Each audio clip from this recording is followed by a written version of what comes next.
Pada abad ke-21, peradaban manusia mengalami penurunan, pertumbuhan populasi yang pesat, dan pemikiran pintar hasil dari orang terdahulu. Kini menjadi sebaliknya, kebanyakan ilmuwan dahulu mengira bahwa masa depan akan mengalami kemajuan yang besar, namun seiring berjalannya waktu, justru membuat peradaban semakin bodoh. Evolusi tidak selamanya membuat manusia semakin pintar. Inilah contoh dari dua pemikiran manusia yang sangat berbeda. Contoh pertama dari sepasang suami istri yang memiliki IQ tinggi. Mereka memilih untuk menunda kehamilan, dan memikirkan secara matang-matang kapan harus memiliki keturunan. Sementara contoh kedua adalah contoh terbalik dari yang pertama, memiliki IQ rendah, banyak anak, kasar, barbar dan segala macamnya guys. 5 tahun kemudian, dengan keadaan sama, sepasang pembisnis si paling cerdas tersebut masih tidak mau memiliki keturunan guys. Nah untuk keluarga satu ini, sudah bisa ditebakkan bagaimana 5 tahun ke depan, berantem dengan tetangga, anaknya yang barbar dan makin banyak. Di 5 tahun kemudian lagi, keluarga si paling cerdas ini akhirnya mengaku bahwa mereka sudah mencoba memiliki anak, namun tidak pernah berhasil, dan malah saling menyalahkan guys. Nah sekarang mulai menyesal mereka. Sementara keluarga besar Pak Levon yang barbar dengan bangga mengakui anaknya yang kini sudah besar karena mewarisi sifat bapaknya yang suka main wanita, dan di pagi harinya Pak Levon mengalami kecelakaan, dan kemaluannya nyangkut di jet ski.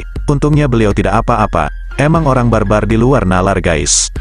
Kembali ke keluarga si paling pintar, di 5 tahun berikutnya, sayangnya si suami meninggal karena serangan jantung, parahnya pas mengocok di kamar mandi guys. Jadi untuk kalian yang suka ngocok, lebih hati-hati ya guys, ngocok dadum maksudnya buat main judi.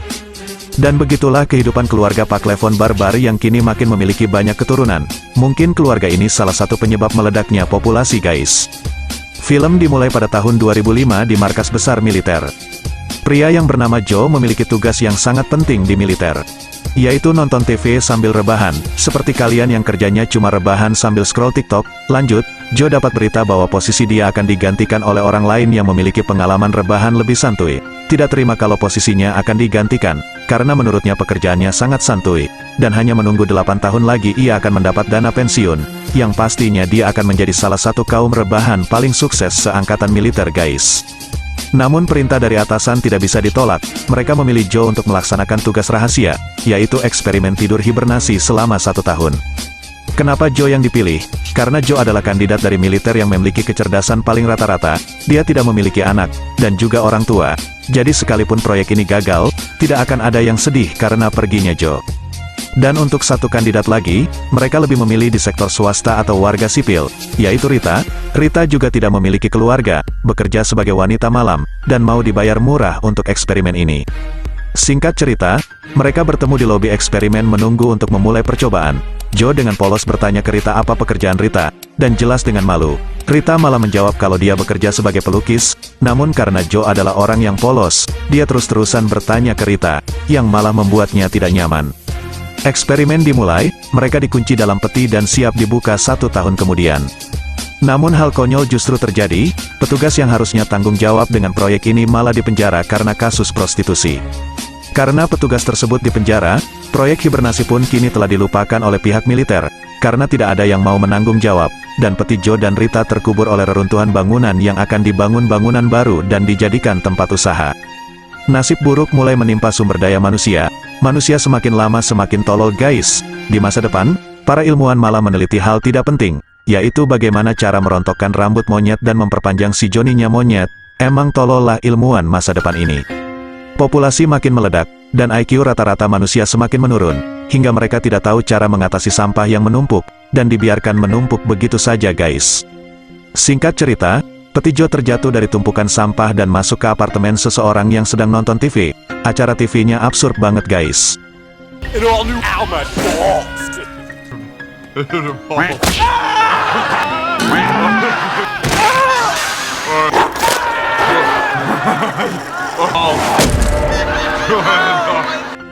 Joe yang bangun dari peti kebingungan melihat dia sedang ada di mana.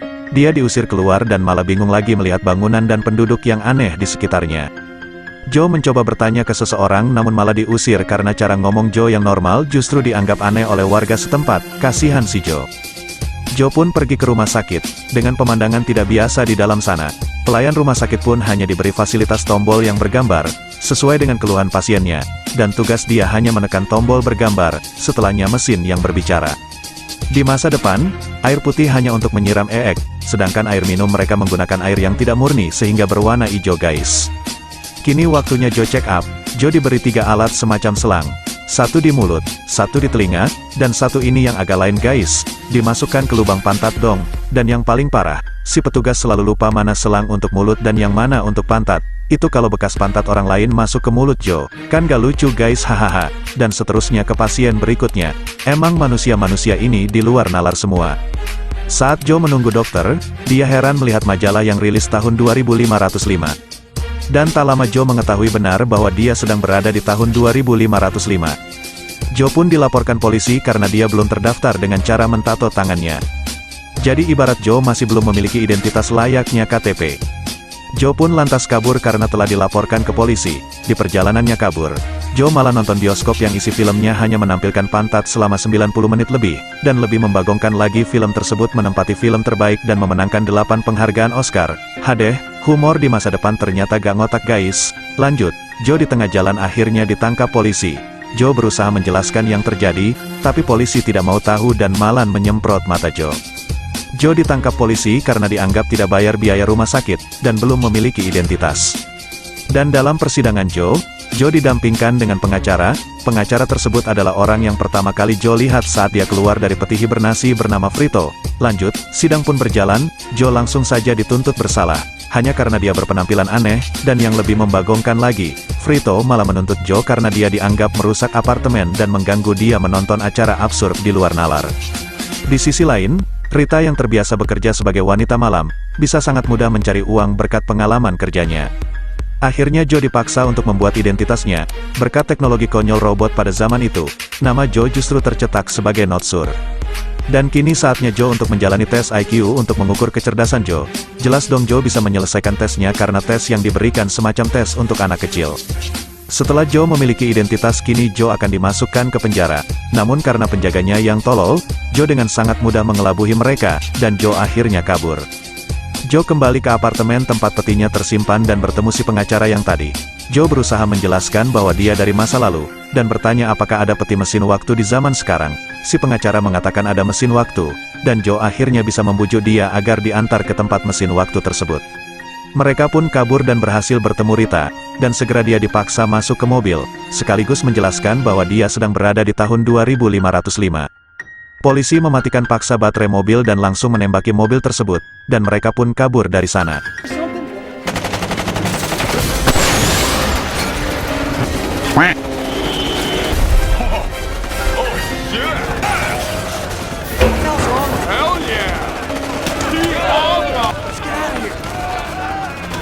Joe dan kawan-kawan pergi melewati reruntuhan bekas bangunan yang kini telah menjadi padang tandus, dan sampai di perkotaan, Joe memasuki sebuah gedung serbaguna yang isinya justru kebanyakan tempat khusus orang dewasa.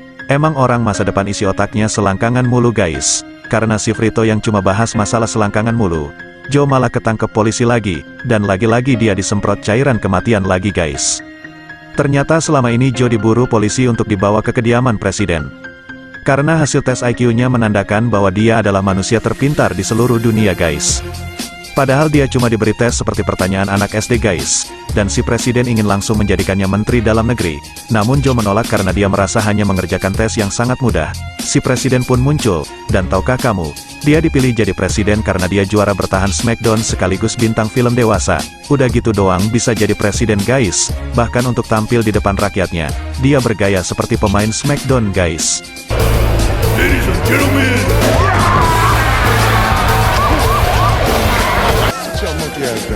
Presiden mencoba menenangkan rakyat yang protes akan kekacauan yang telah terjadi, dengan cara mengenalkan Joe yang memiliki IQ tinggi akan bisa menyelesaikan masalah ekonomi, badai pasir dan penghijauan guys. Bahkan Joe dipaksa menyelesaikannya dalam waktu hanya 1 minggu. Bila tidak bisa, dia akan dihajar dan dimasukkan ke penjara lagi guys. Joe mengundang Frito ke Gedung Putih dengan alasan Frito adalah asistennya. Padahal Joe mengundang Frito cuma mau membahas mesin waktunya lagi guys. Joe juga meminta untuk bertemu Rita kembali dengan alasan yang sama, yaitu sebagai asisten kerjanya. Tak lama kemudian, Joe menyadari air berwarna hijau yang dia minum telah menggantikan air putih, dan menyebabkan air putih hanya diperuntukkan untuk toilet saja. Perusahaan air hijau yang bernama Brando tersebut telah menguasai kebutuhan air manusia sejak tahun 1300 atau 200 tahun yang lalu. Pantas saja tanaman tidak bisa hidup selama 200 tahun, dan manusia menjadi tolol karena sejak bayi mereka diberi asupan air bercampur kimia berwarna hijau itu guys. Langsung saja Joe menyuruh menyiram lahan dengan air putih yang diambil dari toilet, dan otomatis penggunaan air hijau menurun drastis guys. Namun hal itu justru membuat banyak pegawai Brando di PHK, dan menjadi pengangguran.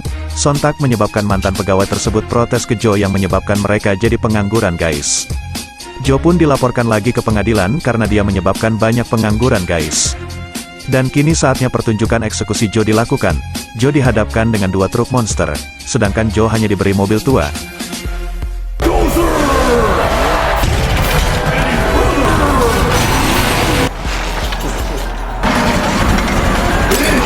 Namun di sisi lain, Rita melihat ke tanah yang telah disirami air putih. Ternyata Joe berhasil membuat tumbuhan hidup guys. Langsung saja Rita pergi ke tempat eksekusi Joe berlangsung. Joe berhasil menumbangkan 2 truk monster tersebut. Namun masih ada satu lawan lagi yang perlu dihadapi guys.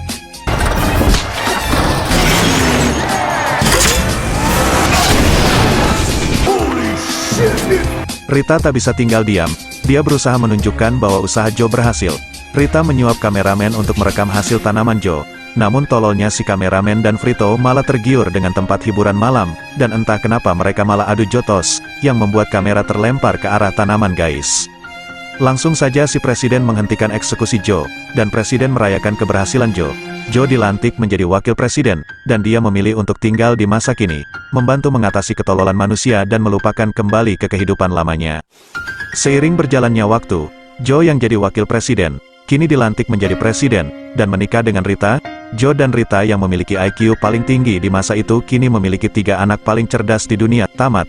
Mungkin ini adalah salah satu film konyol yang pernah ada namun lucu guys. Pesan moral yang bisa kalian dapat dari film ini adalah jangan jadi orang tolol guys. Terima kasih telah menonton, sampai jumpa lagi di video berikutnya.